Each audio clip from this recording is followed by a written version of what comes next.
vatanimizning fidoyi o'g'lonlari, qadrli hamkasblar. Bugun sizlarga samimiy ehtiromimizni bildirish uchun so'zlar izladik, saraladik. Chunki bugun vatan ishonchini yelkasida ko'tarib yurgan mard o'g'lonlar bayram.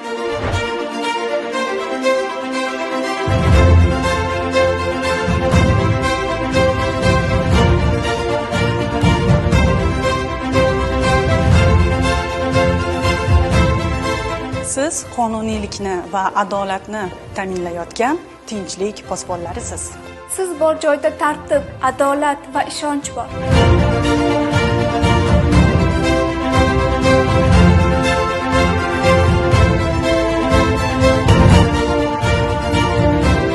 Mamlakatimiz ravnaqi, xalqimiz farovonligi yo'lidagi har bir mehnatingiz, har bir qaroringiz vatan tinchligi uchun xizmat qiladi.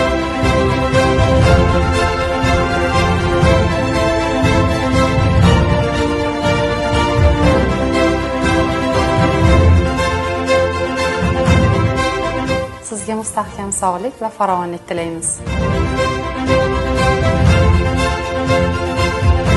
Doimo topganingiz barakali bo'lsin. Farovonlik tark etmasin.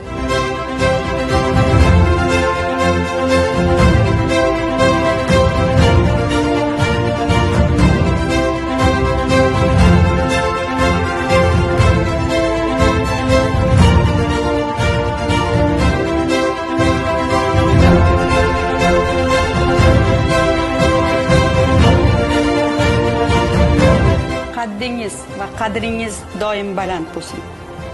Biz siz bilan faxrlanamiz.